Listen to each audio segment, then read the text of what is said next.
Every day is just one heartbeat away from a headline. This is Hidden Killers with Tony Brueski, featuring retired FBI Special Agent Jennifer Coffindaffer.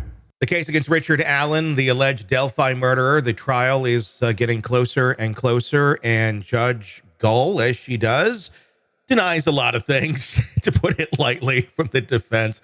This is a big one, though. She has denied Allen's defense team from introducing the theory at trial of Odinism or any sort of cult-related exercises or evidence into the trial as a possible third-party defense, limiting the ability of what they're going to argue in court for Richard Allen. Joining me to discuss, Jennifer Coffindaffer, retired FBI Special Agent, host of the podcast Break the Case with Jennifer Coffindaffer. It's also on YouTube. Get it wherever you download podcasts as well. Jennifer, what does this mean to this whole case now that we're not going to see Odinism brought up in court? Well, the defense took two punches to the gut. They took a punch last week when she said all confessions come in. All confessions come in. And then they took a huge punch this week when they said third-party culprits, they're all out. So, I mean, at this point, it's, what is there left to defend? I think it, listen, I don't know whether Richard Allen committed this crime, but geez, is there information pertaining to other third-party culprits that I just believe, from a legal standpoint, from every standpoint, that this should be a jury consideration. If they didn't have anything, they were just completely throwing mud up against the wall. They have over 100-page motion regarding all the intricacies of their theory. Yeah. I'm not saying I even buy the theory, but let's take it a step further and look at the individuals she specifically talked about. Ron Logan.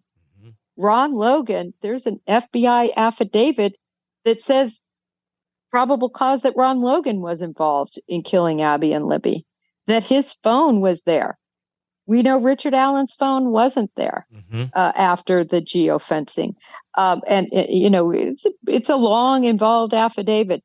My point is that as a defense attorney, I think I should be able to put that in. This is what these FBI agents all said and what they found in their case. How could you not at least have the jury consider it? Now, the jury can say, no, it wasn't him. We think that, look, he's confessed. But put it all out there. I feel like it's sort of hiding the discovery that the jury, who are the fact finders, are supposed to be making. I'm surprised.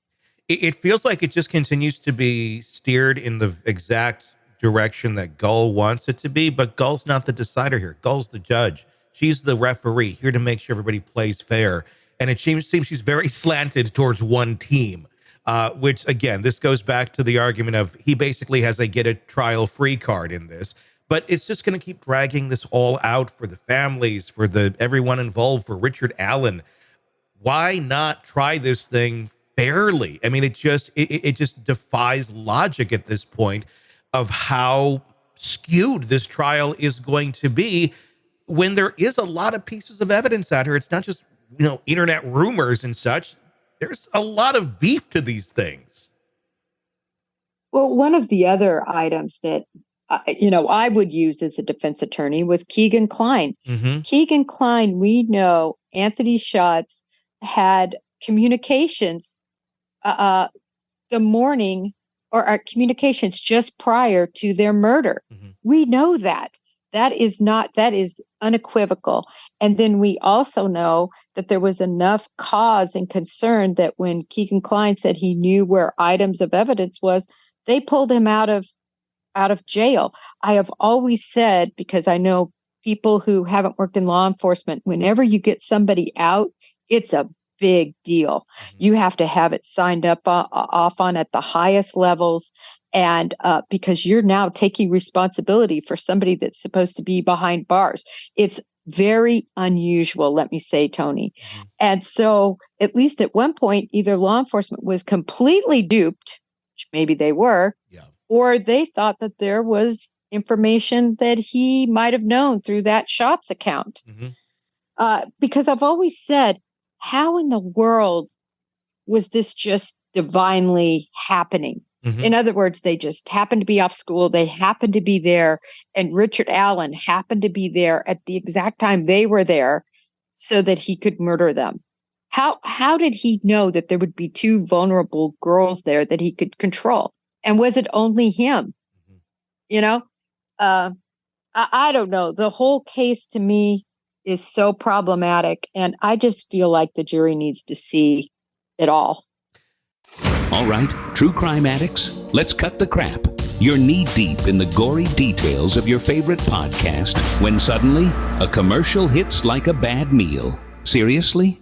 You deserve better. Upgrade to True Crime Today Premium Plus on Apple Podcasts, where you can binge without those annoying ads. Plus, get extended interviews that go deeper into the darkness and early access to episodes so you can be the first to know. It's like trading up from fast food to fine dining, but with more blood. So, go ahead. Search for True Crime Today Premium Plus on Apple Podcasts. Subscribe and feast on the good stuff.